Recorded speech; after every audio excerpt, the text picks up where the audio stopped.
اور ایسے الفاظ کہے تھے جو ایک شریف انسان کے لیے یقیناً ناقابل برداشت ہوتے ہیں۔ اب میں تمہاری وجہ سے ایک نفرت گزیدہ انسان ہوں۔ میں نے تمہارے لیے شہر دل کے سارے دروازے اور محبت کے سبھی اوطاق بند کر دیے ہیں۔ اپنے سلوک، اپنے تکبر اور اپنے برے فعل کی وجہ سے گنگا اب تم میرے لیے بدلتے رستوں کی دھول، خزاں کی تاریک شب، اجاڑ پیڑوں کے زرد چہروں کی مانند ہو۔ چلی جاؤ، تم ایک اداس لکھی داستان اور پتجھڑ کے عکس کا اولین جھانکا ہو۔ میں تم سے کوئی ربط، کوئی تعلق نہیں رکھنا چاہتا۔ گنگا، میں تجھے اداس لمحوں کی کہانی، دل آزاد خواہش اور خزاں آلود ثمر سمجھ کر ٹھکراتا ہوں۔ سن، اگر تو میرے دل کی ہی بات سننا چاہتی ہے تو لکھ رکھ، تو ایک غلیظ، پست اور ذلیل لڑکی ہے جسے میں کسی بھی صورت اپنی ذات کا حصہ نہیں بننے دوں گا۔ میرے ساتھ برا سلوک کرنے سے پہلے تم میری نگاہوں میں بڑی عزت، بڑا وقار رکھتی تھی، لیکن اب تم میری نگاہوں میں زمین کی پاتال سے بھی زیادہ پستی اور ذلت میں گر چکی ہو۔ دیکھو گنگا، قبل اس کے کہ میرے منہ سے تمہارے لیے اس سے بھی گندے الفاظ نکلے، تم یہاں سے دفع ہو جاؤ، ورنہ اگر میرا غصہ مزید بڑھا تو میرا ہاتھ بھی تم پر اٹھ سکتا ہے، اور میں نہیں چاہتا کہ ایک عورت پر میرا ہاتھ اٹھے۔ لہٰذا تم ابھی اور اسی وقت میرے خیمے سے چلی جاؤ۔ اگر تم نے ایسا نہ کیا تو میں پہرے دار کو حکم دوں گا کہ وہ تمہیں گھسیٹتا ہوا خیمے سے باہر نکال دے۔ جواب میں گنگا بیچاری روتی، سسکتی، بلکتی، بین کرتی ہوئی آواز میں کہنے لگی کہ خواص خان، آپ کو ایسا کرنے کی ضرورت پیش نہیں آئے گی۔ میں خود ہی آپ کے حکم کے مطابق آپ کے خیمے سے نکل جاتی ہوں، پر جانے سے پہلے میری ایک گزارش ہے۔ یوں جانے کہ یہ آخری گزارش ہے اور اس کے بعد آپ کے لیے کسی تکلیف، کسی تنگی کا باعث نہ بنوں گی۔ اس پر خواص خان نے پھر بیزاری میں کہا، کہو کیا کہنا چاہتی ہو؟ جواب میں گنگا نے کہا کہ جس وقت آپ نے اپنے لشکر کے ساتھ کوہستان وندھیاچل میں پڑاؤ کیا ہوا تھا اور وہاں سے آپ رات کی تاریکی میں بنگال کے مرکزی شہر گوڈ کی طرف روانہ ہو گئے تو آپ کی روانگی کے کچھ دیر بعد لشکر نے وہیں قیام کیے رکھا تھا۔ پھر لشکر جب روہتاس کی طرف کوچ کرنے لگا تو ہیبت خان نیازی میرے پاس آیا اور مجھ سے پوچھا کہ میں روہتاس کے پرانے راج محل کے اس حصے میں قیام کرنا چاہتی ہوں جس میں پہلے رہتی تھی، یا کسی اور جگہ رہنا چاہتی ہوں۔ اس پر میں نے ہیبت خان سے آپ کی رہائش سے متعلق پوچھا تو اس نے انکشاف کیا کہ آقا شیر شاہ سوری نے آپ کو ہمارے برہمن وزیر چورامن کا محل دے دیا ہے۔ لہٰذا میں نے ہیبت خان نیازی سے کہا کہ میں اسی محل میں رہنا پسند کروں گی جو خواص خان کو دیا گیا ہے۔ اب میں اس محل کے ایک حصے میں اوما کے ساتھ رہ رہی ہوں۔ آپ سے میری صرف اتنی سی التجا ہے کہ مجھے اوما کے ساتھ اسی محل میں پڑا رہنے دیجیے۔ میں آپ کی کسی تکلیف، آپ کی کسی اذیت کا باعث نہیں بنوں گی۔ اس پر خواص خان کہنے لگا کہ جاؤ، تم اسی محل میں رہتی رہو، کوئی تم سے باز پرس نہیں کرے گا۔ اس کے بعد گنگا بیچاری اپنے آنسو پہنچتی ہوئی خیمے سے نکل گئی۔ تھوڑی دیر بعد گنگا روہتاس کے سابق وزیر چورامن کے محل میں داخل ہوئی۔ گھوڑے کو اس نے استبل میں باندھا۔ گھوڑوں کے ٹاپوں کی آواز سن کر اوما بھی باہر آ گئی۔ اس نے دیکھا گنگا سر جھکائے، اداس افسردہ اور بکھری بکھری سی استبل سے نکل کر اس کی طرف آئی تھی۔ جب وہ نزدیک آئی تو اوما نے بڑے پیار سے پوچھا کہ گنگا میری بہن، خواص خان نے تم سے کیا کہا تھا؟ اس پر گنگا بیچاری منہ سے تو کچھ نہ کہہ سکی۔ آگے بڑھ کر وہ اوما سے لپٹ گئی اور بچوں کی طرح پھوٹ پھوٹ کر اور سسک سسک کر رونے لگی۔ اوما اسے سہارا دے کر کمرے میں لے گئی۔ تھوڑی دیر تک اسے تسلی دیتی رہی۔ جب گنگا نے اپنے آپ کو سنبھالا تب اوما نے پھر پوچھا کہ دیکھ گنگا، تو روتی کیوں ہے؟ اصل بات تو بتا کہ ہوا کیا ہے؟ تو خواص خان کے پاس گئی تھی، کیا اس نے تمہیں ٹھکرا دیا ہے؟ اس پر گنگا نے کہا کہ اوما میری بہن، تیرا اندازہ درست ہے۔ دیکھ، میں خواص خان کے پاس گئی، پہلے تو انہوں نے مجھ سے ملنے سے ہی انکار کر دیا۔ پہرے دار سے کہا کہ اسے کہو کہ میں نہیں ملنا چاہتا، پر میں زبردستی خیمے میں داخل ہو گئی۔ اس پر وہ مجھ سے خفا ہوئے۔ پھر باتوں ہی باتوں میں انہوں نے میری بڑی بے عزتی کی، مجھے وہ الفاظ یاد دلائے جو میں نے اس وقت ان کے منہ پر تمانچہ مارنے کے وقت کہے تھے، جس وقت میں راجکماری تھی اور انہوں نے مجھ سے اظہار محبت کیا تھا۔ دیکھ اوما، میں جانتی ہوں میری وہ غلطی تھی اور میں نے ایک گھمنڈ اور اپنی انا کو سامنے رکھتے ہوئے خواص خان سے برا سلوک کیا تھا۔ بس میرا وہ برا سلوک ہی میری بدقسمتی، میری بدشگونی کا باعث بن گیا ہے۔ دیکھ اوما میری بہن، ایک طرح سے خواص خان بھی اپنی جگہ ٹھیک ہے۔ راجکماری کی حیثیت سے مجھے اس کے ساتھ ویسا سلوک نہیں کرنا چاہیے تھا۔ اس نے میری عزت بچائی تھی، میری جان کا محافظ بنا تھا۔ اس موقع پر اگر اس نے مجھ سے چاہت اور محبت کا اظہار کیا تھا تو مجھے ضبط کرنا چاہیے تھا۔ میں نے اسے برے تانے دیے، اسے لومڑیاں پکڑنے والا کہا۔ پھر دوسرے موقع پر وہ ہمارے خیمے میں بھی آیا۔ میرے پتا جی نے مجھے اس سے معافی مانگنے کے لیے کہا اور نخوت میں میری گردن اس وقت ایسی اکڑی ہوئی تھی کہ میں کچھ بھی نہ کر پائی، اور آج وہ سارے میرے بکھرے ہوئے برے الفاظ اور بدسلوکیاں ایک دم میرے سامنے آن کھڑے ہوئے ہیں۔ دیکھ اوما، خواص خان بھی مجھ سے محبت کرتے تھے، لیکن اب وہ مجھ سے شدید نفرت کرتے ہیں۔ انہوں نے اپنے دل کے سب ہی دروازے میرے لیے بند کر دیے ہیں۔ مجھے انہوں نے غلیظ، ذلیل اور پست لڑکی کہا، اور یہاں تک کہا کہ میں ان کے خیمے سے نکل جاؤں ورنہ وہ مجھے ماریں گے اور پہرے دار سے کہیں گے کہ گھسیٹ کر مجھے خیمے سے باہر نکال دیں۔ دیکھ اوما، میں ان سے یہ اجازت لے کر آئی ہوں کہ مجھے اوما کے ساتھ اس محل میں رہنے کی اجازت دے دے، اور انہوں نے مجھے یہاں رہنے کی اجازت دے دی ہے۔ یہاں تک کہنے کے بعد راجکماری گنگا تھوڑی دیر کے لیے رکی۔ عجیب سی بے بسی میں اس نے اوما کی طرف دیکھا، پھر دوبارہ کہنا شروع کیا، دیکھ اوما میری بہن، میں 2-1 بار اور خواص خان کو راضی کرنے کی کوشش کروں گی۔ اوما، میں تم پر انکشاف کروں گی کہ اب میں خواص خان کو اپنی جان سے بھی زیادہ عزیز رکھتی ہوں اور ان سے محبت کرتی ہوں۔ ان کے بغیر زندگی بسر کرنے کا سوچ بھی نہیں سکتی، اور اگر انہوں نے پھر بھی مجھے معاف نہ کیا تو پھر میں یہ محل چھوڑ جاؤں گی۔ اس پر اوما نے چونک کر پوچھا کہ تم کہاں جاؤ گی؟ گنگا کہنے لگی کہ سن اوما، میری بہن، روہتاس شہر میں ایک ودیا آشرم ہے، وہاں چلی جاؤں گی اور اپنی زندگی کے باقی ماندہ دن ہجر کے لمحوں سے لپٹ کر گزار دوں گی۔ اس پر اوما نے پوچھا، میں اس ودیا آشرم کو جانتی ہوں، لیکن تم وہاں کیسے رہو گی؟ وہاں تو ساری بیوہ عورتیں رہتی ہیں اور تم بیوہ تھوڑی ہو۔ اس پر گنگا کہنے لگی کہ مجھ سے بڑھ کر بیوہ کون ہوگی؟ دیکھ، خواص خان نے میرا سوئمبر جیتا، روایات اور اقدار کے مطابق میری شادی خواص خان سے ہونی چاہیے تھی۔ اب جب کہ خواص خان نے مجھے ٹھکرا دیا ہے جسے میرا پتی ہونا چاہیے تھا، اس نے ہی جب مجھے دھتکار دیا ہے تو میں بیوہ نہیں تو اور کیا ہوں؟ دیکھو ماں، میں ودیا آشرم چلی جاؤں گی اور اپنی زندگی کے باقی دن وہاں ہجر و فرقت میں گزار دوں گی۔ اس پر اوما کہنے لگی، لیکن اس ودوا آشرم کی حالت تو آج کل بڑی ہی قسم پرسی کی ہے۔ ودوا آشرم میں جس قدر بیوائیں رہتی ہیں وہ شہر اور قریبی بستیوں میں بھیک مانگنے جاتی ہیں اور اسی بھیک سے گزر بسر کرتی ہیں، اور لوگوں کی ہی بھیک سے ودوا آشرم چلتا ہے۔ اس پر گنگا انتہائی بے بسی اور لاچارگی میں کہنے لگی، دیکھو ماں، اس سے کیا فرق پڑتا ہے؟ اگر ودوا آشرم میں رہنے والی ساری بیوائیں بھیک مانگتی ہیں تو میں بھی ان کے ساتھ بھیک مانگ کر گزر بسر کرتی رہوں گی۔ میں کوئی آسمان سے اتری ہوئی تو نہیں ہوں کہ بس جس طرح دوسری بیوائیں آشرم میں زندگی بسر کریں گی ویسے ہی سب میں بھی ان کے ساتھ اپنی زندگی کے باقی ماندہ دن گزار دوں گی۔ گنگا کی اس گفتگو کے جواب میں اوما تھوڑی دیر تک کچھ سوچتی رہی، پھر اس نے گنگا کی طرف دیکھا اور پوچھا، گنگا میری بہن، اگر تو پسند کرے تو اس سلسلے میں خود خواص خان سے بات کرنے کی کوشش کروں۔ اس پر گنگا نے اس کی طرف چونک کر پوچھا اور کہا کہ اوما، تو ہرگز ایسا مت کرنا۔ میں نے اندازہ لگا لیا ہے کہ خواص خان مجھ سے انتہا درجے کی نفرت کرتے ہیں اور میری شکل دیکھنے کے روادار نہیں۔ بس یوں جانو وہ مجھے انتہا ذلیل، پست اور مکرو لڑکی سمجھتے ہیں۔ اگر تو نے میری سفارش میں ان سے گفتگو کرنے کی کوشش کی تو مجھے ڈر اور خدشہ ہے کہ میری طرح خواص خان تم سے بھی نفرت کرنے لگیں گے۔ آج تک تو وہ تمہیں بہن کہتے ہیں، پھر وہ تمہیں میری طرح دشمن اور پست اور ذلیل سمجھنے لگیں گے، جبکہ میں ایسا نہیں چاہتی۔ اور دیکھو ماں، اگر ایسا ہوا تو پھر ہم دونوں کا اس محل میں رہنا مشکل ہو جائے گا، لہٰذا میں تم سے التجا کروں گی کہ کسی بھی موقع پر تم میرے سلسلے میں خواص خان سے گفتگو کرنے کی کوشش مت کرنا۔ گنگا جب خاموش ہوئی تو اوما نے کہا کہ دیکھ گنگا میری بہن، میں نے زندگی کا ایک حصہ تیرے ساتھ بسر کیا ہے، اگر حالات اتنے ہی ابتر ہو گئے ہیں تو میں ہر صورت میں تیرا ساتھ دوں گی۔ اگر خواص خان تمہاری مزید کوششوں کے جواب میں بھی تمہیں معاف نہیں کرتا تو یہاں سے نکل کر ودوا آشرم جانے پر مجبور ہوگی۔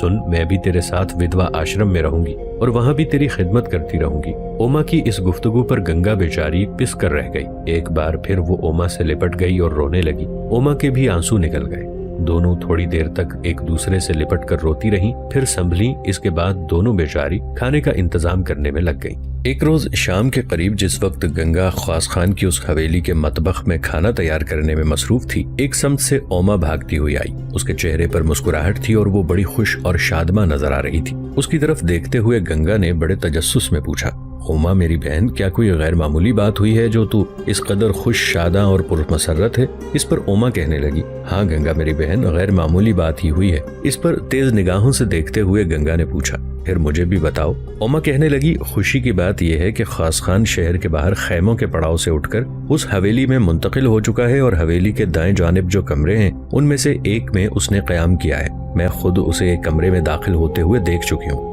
اس کے محافظ بھی اس کے ساتھ تھے۔ کمرے میں داخل ہونے کے بعد محافظ اس کے کمرے کے باہر پہرا دے رہے تھے۔ اس پر گنگا نے مایوسی کے سے انداز میں کہا، دیکھو ماں میری بہن، اس میں خوشی اور مسرت کی کون سی بات ہے؟ اگر تم اس بات پر خوش ہو کہ خواص خان حویلی میں یہاں آ گئے ہیں تو یہ بات ہمارے لیے نئی تو نہیں۔ وہ کوئی ہمارے لیے تو یہاں نہیں آئے۔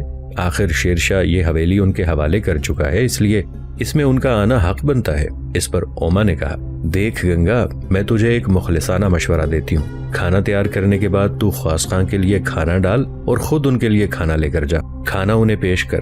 مجھے امید ہے کہ ان کے دل میں اگر تمہارے لیے تھوڑی سی بھی محبت ہے تو وہ تمہارے ہاتھ سے کھانا لے کر کھا لیں گے اور تمہارے ساتھ اپنی ناراضی رفع دفع کر لیں گے، تمہیں راضی کر لیں گے۔ اوما کے اس مشورے پر گنگا نے کچھ سوچا، پھر جواب دیا، دیکھ ہوما، تمہارے کہنے پر میں خواص خاں کے لیے کھانا تو لے جاتی ہوں، لیکن اگر انہوں نے پھر مجھ سے پہلے جیسا سلوک کیا، میرے ہاتھ کا کھانا لینے سے انکار کر دیا اور مجھے اپنے کمرے سے نکال دیا۔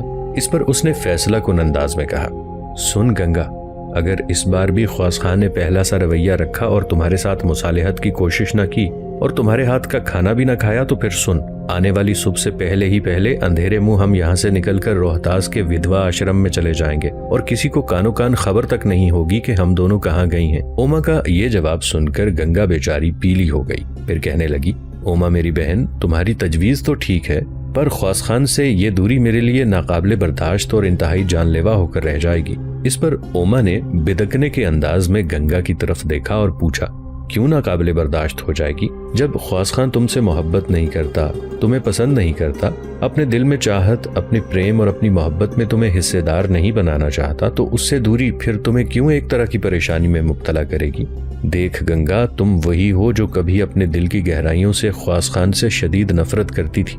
میں سمجھتی ہوں کہ اگر خواص خان تمہیں نہیں اپنانا چاہتا تو اپنے دل میں اسی نفرت کو جنم دے لو جو تمہیں پہلے خواص خان کے لیے تھی۔ اس پر گنگا بیچاری بڑی بے بسی کا اظہار کرتے ہوئے کہنے لگی، اوما میری بہن، کاش میں ایسا کر سکتی، کاش میں اس نفرت کو واپس لا سکتی جو میرے دل میں اس وقت خواص خان کے لیے تھی جب وہ صاحب خان تھا اور لومڑیاں پکڑتا تھا، لیکن اب میری زندگی میں انقلاب برپا ہو چکا ہے۔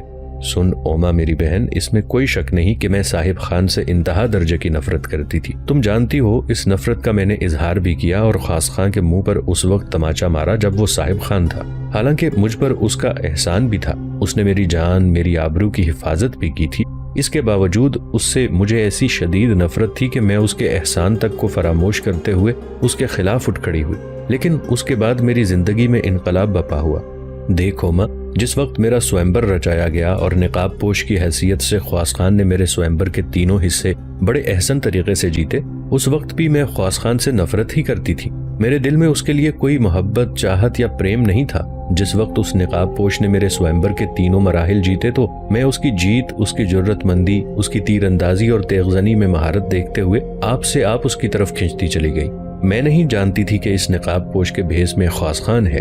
پھر سوئمبر کا تیسرا حصہ جیتنے کے بعد جب اس نقاب پوش نے مجھے اپنانے کی بجائے یہ کہہ دیا کہ وہ مجھ سے نفرت کرتا ہے اور چلا گیا، اس کے بعد جب اس نے سوئمبر میں حصہ لینے والے تینوں راجکماروں کی گردنیں بھی کاٹ دی، تب میری محبت اس سے انتہا درجے کی شدید ہو گئی اور میں نے عہد کر لیا کہ میں ہر صورت میں اس نقاب پوش کو حاصل کر کے رہوں گی جس نے میرا سوئمبر جیتا ہے، اس لیے کہ وہ نقاب پوش میرے پریم کی آخری حدوں کو چھو گیا تھا اور میری زندگی کی سب سے بڑی کمزوری بن کر رہ گیا تھا، لہٰذا میں نے اسے حاصل کرنے کے لیے اس کی تلاش شروع کر دی تھی۔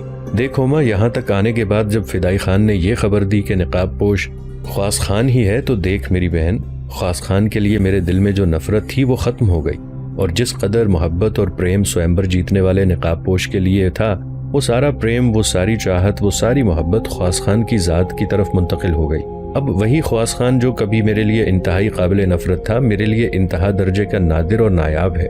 سنو، میں جس قدر اس سے نفرت کرتی تھی اس سے سینکڑوں گنا زیادہ اب میں اس سے محبت کرتی ہوں۔ میں خیال کرتی ہوں میری بہن کہ خواص خان کے بغیر میری زندگی جہنم اور ویران ہو کر رہ جائے گی۔ سوچتی ہوں خواص خان کے بغیر ودوا آشرم میں کیسے زندگی بسر کروں گی۔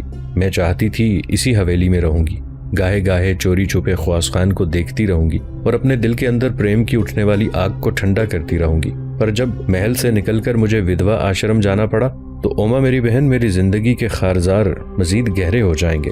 اتنا کہنے کے بعد راجکماری گنگا جب خاموش ہوئی تب اوما نے اس کی ساری بات کا جواب دیا۔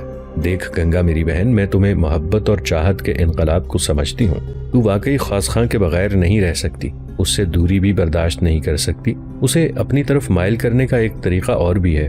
اس پر چونک کر گنگا نے پوچھا، وہ کیا طریقہ؟ اس پر اوما کہنے لگی، سن گنگا، اس وقت تو خواص خان کے لیے کھانا لے کر جا۔ اگر انہوں نے تیرے ہاتھ کا کھانا کھا لیا، تیرے ساتھ اچھی گفتگو کی تو سارے مسائل حل ہو جائیں گے، اور اگر ایسا نہ ہوا تو پھر آ جانا اور پھر صبح ہم ودوا آشرم کی طرف چلے جائیں گے۔ تمہیں پہلے بھی بتا چکی ہوں کہ نئے حالات کے تحت ودوا آشرم کی مالی حالت کافی بری ہے، لہٰذا ودوا آشرم میں جس قدر بیوائیں رہتی ہیں وہ بھیک مانگنے کے لیے نکلتی ہیں اور اسی سے ودوا آشرم کی گزر بسر ہوتی ہے۔ دیکھ گنگا میری بہن، تم ان بیواؤں کے ساتھ بھیک مانگنے کے لیے نکلا کرنا، میں بھی انہی بیواؤں میں شامل ہوا کروں گی۔ خصوصیت کے ساتھ تم بھیک مانگنے کے لیے خواص خان کی حویلی کی طرف بھیک مانگنے کے دوران اپنے بدن کو خوب ڈھانپ کے رکھنا اور اپنے چہرے پر نقاب ڈالے رکھنا۔ میں جانتی ہوں خواص خان ایک انتہائی ہمدرد اور انتہائی جانثار آدمی ہے۔ وہ کبھی بھی تم سے نفرت نہ کرتا، پر تم نے جو رویہ اس کے ساتھ روا رکھا تھا اس کی بنا پر تم سے اس کی محبت انتہا درجے کی نفرت میں بدل گئی ہے۔ دیکھ گنگا، تو مانے گی جس وقت وہ لومڑیاں پکڑتا تھا اس وقت وہ اپنے دل کی گہرائیوں سے تمہیں چاہتا تھا اور تمہارے بغیر زندہ نہیں رہنا چاہتا تھا، لیکن جب تو نے اس کے منہ پر تھپڑ مارا، اس کی بے عزتی کی، اور پھر جب تیرے پتا نے اسے اپنے پاس بلایا اور ادھر بھی تو نے اس کی توہین کی، تب اس نے تمہاری محبت کو اپنی نفرت میں تبدیل کر لیا۔ اب تمہارا یہ کام ہوگا کہ اس نفرت کو محبت میں تبدیل کرو۔ دیکھ گنگا، جس طرح نقاب ڈال کر خواص خان نے تمہارا سوئمبر جیتا ہے اور تمہارے دل میں اپنے لیے نفرت کو پریم میں اور محبت میں بدل دیا، وہی طریقہ کار تم خواص خان کے خلاف استعمال کرو۔ تم بھی چہرے پر نقاب ڈال کر بھیک مانگنے کے لیے ادھر آیا کرنا، خصوصیت سے اس وقت جب خواص خان تمہیں باہر دکھائی دے، اس سے بھیک مانگنا۔ اپنی گفتگو، اپنے رویے سے تم خواص خان کو اپنی طرف مائل کرنے کی کوشش کرنا۔ میں تمہیں بتا چکی ہوں کہ وہ ایک انتہائی خدا ترس، نیک اور ہمدرد انسان ہے۔ میرے خیال میں اگر راجکماری کی حیثیت سے تم اسے اپنی طرف مائل نہیں کر سکیں تو ایک بیوہ کی حیثیت سے تم ضرور اسے اپنی طرف مائل کرنے میں کامیاب ہو جاؤ گی اور اسے اپنی محبت میں گرفتار کر لو گی۔ اگر تم کر سکو گی تو میں سمجھوں گی تو نے اپنی زندگی کا سب سے بڑا مارکا سر کر لیا ہے۔ اوما کی اس تجویز پر گنگا کے چہرے پر خوشگوار اور ہلکی سی مسکراہٹ نمودار ہوئی۔ تھوڑی دیر تک وہ شوخ نگاہوں سے اوما کی طرف دیکھتی رہی، پھر کہنے لگی، اوما میری بہن، یہ تیری تجویز بہترین ہے اور میرے خیال میں اس پر عمل بھی کیا جا سکتا ہے۔ اگر واقعی خواص خان مجھ سے راضی نہ ہوئے اور راجکماری کی حیثیت سے انہوں نے مجھ سے تعلقات بہتر بنانے کی کوشش نہ کی تو میں بیوہ کی حیثیت سے انہیں اپنی طرف مائل کروں گی۔ دیکھو ماں، خواص خان میرا سوئمبر جیت چکے ہیں۔ اب دنیا کے اندر وہی واحد ایک جوان ہے جو میرے تن من دھن، میرے جسم، میری جان، میری روح سب کا مالک ہے۔ میں سمجھتی ہوں جب تک خواص خان مجھے نہیں ملتا، میری روح، میرا دل، ہر شے ادھوری ہے۔ ایک بیوہ کی حیثیت سے میں خواص خان کو حاصل کرنے کی بھرپور کوشش کروں گی۔ اب تیری تجویز کے مطابق میں خواص خان کے لیے کھانا لے کر جاتی ہوں، پھر دیکھتی ہوں وہ کیسے رد عمل کا اظہار کرتے ہیں۔ اس کے ساتھ ہی گنگا حرکت میں آئی۔ تانبے کی ایک تشتری میں اس نے کھانے کی اشیاء رکھی، پھر تشت اٹھا کر اس کمرے کی طرف چل دی جس میں خواص خان نے آ کر قیام کیا تھا۔ خواص خان کے اسی عمارت میں آ جانے کے بعد شبنم افروز، نجمہ ہست، خوبصورت نوخیزیوں کے ردا اور دلبرانہ جمیل و نسیم ادا جیسی پرکشش راجکماری گنگا جگمگ پرستان میں کسی محبوب فطرت کی طرح چلتی ہوئی گلستانوں بیابانوں میں ستاروں کے جھرمٹ کی طرح خواص خان کے کمرے میں داخل ہوئی۔ کمرے کے باہر جو محافظ پہرا دے رہا تھا اس نے بھی راجکماری گنگا کو اندر آنے سے نہیں روکا، اس لیے کہ وہ سب جانتے تھے کہ شیر شاہ سوری نے ایک لونڈی کی حیثیت سے راجکماری گنگا کو خواص خان کے حوالے کر دیا ہے۔ کھانے کا تشت اٹھائے راجکماری گنگا جب اس کمرے میں داخل ہوئی تو اس نے دیکھا کمرے کے وسطی حصے میں ایک نشست پر خواص خان چپ آنکھیں بند کیے تھا۔ گنگا کے اندر داخل ہونے پر وہ چونکا۔ اپنی آنکھیں کھول کر جب اس نے دیکھا تو اس کے ساتھ ہی گنگا تعظیمی خید مقدم اور کورنش بجا لانے کے انداز میں جھکی، پھر وہ رس بھری آواز میں حقیقت پر مبنی الفاظ موتیوں کی طرح بکھیرتے ہوئے اسے کہنے لگی کہ میں آپ کو اس عمارت میں منتقل ہونے پر مبارکباد دیتی ہوں۔ میں آپ کے لیے کھانا لائی ہوں۔ مجھے امید ہے کہ آپ گزشتہ تلخیوں اور ناراضگیوں کو بھول جائیں گے، اس لیے کہ شیر شاہ سوری ایک لونڈی کی حیثیت سے مجھے آپ کے حوالے کر چکے ہیں اور اس کے علاوہ سوئمبر جیت کر بھی آپ اپنے آپ کو میرا حقدار ثابت کر چکے ہیں۔ خواص خان تھوڑی دیر تک راجکماری گنگا کو بڑے غور سے دیکھتا رہا اور وہ کھانے کا تشت اپنے دونوں ہاتھوں میں تھامے اپنی جگہ پر کھڑی رہی۔ اس کے بعد کمرے میں خواص خان کی کھولتی اور قہرمانیت میں ڈوبی آواز بلند ہوئی، دیکھ گنگا، تو مجھے کوئی تنگ و تاریک، خستہ اور صدیوں پرانا دیمک زدہ، بے در اور بے گھر انسان خیال کرتی ہے جس کو جب چاہے جس رخ پر پھیر کر رکھ دے۔